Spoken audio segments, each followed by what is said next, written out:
Bonjour à tous, aujourd'hui nous allons parler d'un frein que beaucoup d'entrepreneurs rencontrent, c'est la peur de l'échec et comment la surmonter pour développer ton activité. Parce qu'on parle souvent de stratégie, d'ailleurs beaucoup d'entrepreneurs investissent dans des solutions techniques en pensant qu'au plus ils ont de techniques, au plus vite cela fonctionnera. Cependant, les plus grands obstacles que nous rencontrons sont souvent internes et ce sont ceux que nous avons avec nous-mêmes. Et l'obstacle que je vois fréquemment est la peur de l'échec. Vous savez, cette petite voix dans votre tête qui vous dit que vous n'êtes pas assez bon, que vous ne méritez pas de réussir, cette voix qui vous plonge dans la peur et qui vous fait croire et ressentir que vous êtes bloqué et finalement qui vous empêche d'avancer.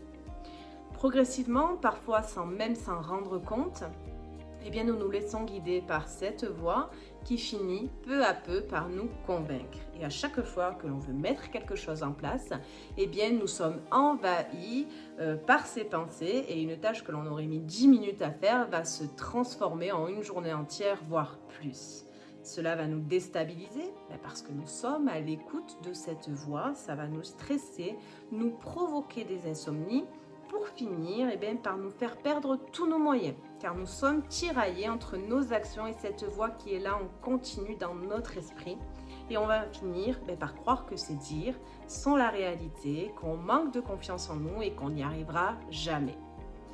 En fait, tout ce qu'on fait n'est pas assez bien, pas assez bon, et les critiques s'enchaînent et on en revient à tout remettre en question. On se demande si on est réellement compétent, si on peut vraiment aider ses clients et on doute de ses capacités et cela nous empêche clairement de progresser. D'ailleurs, si tu as une petite voix actuellement dans ta tête, je t'invite à nous la partager en commentaire. Et avant de poursuivre, si tu as envie de développer ton activité, ta visibilité et aussi de sortir de ce discours, je t'invite à prendre ton appel offert. Le lien est en description de la vidéo. Et bien sûr, n'hésite pas à t'abonner à ma chaîne si ce n'est pas encore fait. Donc pour surmonter cette peur, la première étape est de prendre conscience de cette voix intérieure. Reconnaissez qu'elle existe et comprenez qu'elle n'est pas la réalité. Vous n'êtes pas cette voix. Cette voix, en fait, c'est une projection de vos peurs ou vos doutes. C'est une voix qui essaie de vous protéger d'un potentiel danger existant ou pas. Donc, une fois que vous avez identifié cette voix, il est important de la contredire avec des affirmations positives. Donc, ça pourrait se manifester comme ça dans vos pensées. Donc, vous êtes en train de lancer un nouveau projet. Et il y a cette voix qui vient dire « Et si personne n'achète mon produit ?» Mais il y a déjà tellement de concurrents meilleurs que moi. Donc, une fois que vous avez identifié cette voix de la peur, il est important de la contredire. Donc voilà comment on pourrait procéder. Si la pensée négative est « je ne suis pas assez compétent », la contre-affirmation positive va être « j'ai beaucoup travaillé et j'ai acquis les compétences nécessaires pour lancer ce produit et mon expérience et mon dévouement se reflètent dans la qualité de ce que je propose ».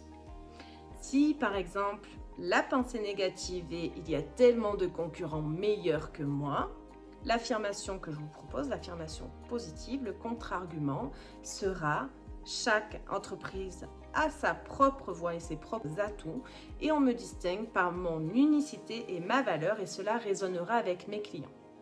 Donc il est important de surmonter ces obstacles parce qu'ils vous empêchent de vous épanouir et d'aider encore plus de personnes. Vous avez des compétences, des connaissances qui peuvent vraiment changer la vie des gens. Alors je vous invite à croire en vous, car la première personne qui doit le faire, c'est vous. Donc si vous restez bloqué par ces peurs, vous vous limitez clairement et vous limitez l'impact positif que vous pouvez avoir. Donc rappelez-vous toujours ce qui vous a motivé à faire ce choix, à vous former, d'aider les autres et surtout à surmonter cette peur de l'échec. Elle fait partie du chemin. On va considérer chaque erreur comme une occasion de grandir, d'apprendre, parce que même les plus grands ont rencontré des échecs pour réussir. Et d'ailleurs, si vous n'avez pas encore échoué, c'est que le travail n'a pas vraiment encore commencé. Et si vous êtes en rencontre avec l'échec, l'important est de continuer à avancer et de voir chaque difficulté comme une chance de progresser. Rappelez-vous que vous avez tout ce qu'il faut pour réussir. Donc voilà, chers entrepreneurs, surmonter la peur de l'échec, c'est une clé pour développer votre activité et avoir un impact plus grand. Vous méritez de réussir et de faire une différence dans la vie de vos clients. Donc je vous remercie d'avoir suivi cette vidéo et à très bientôt.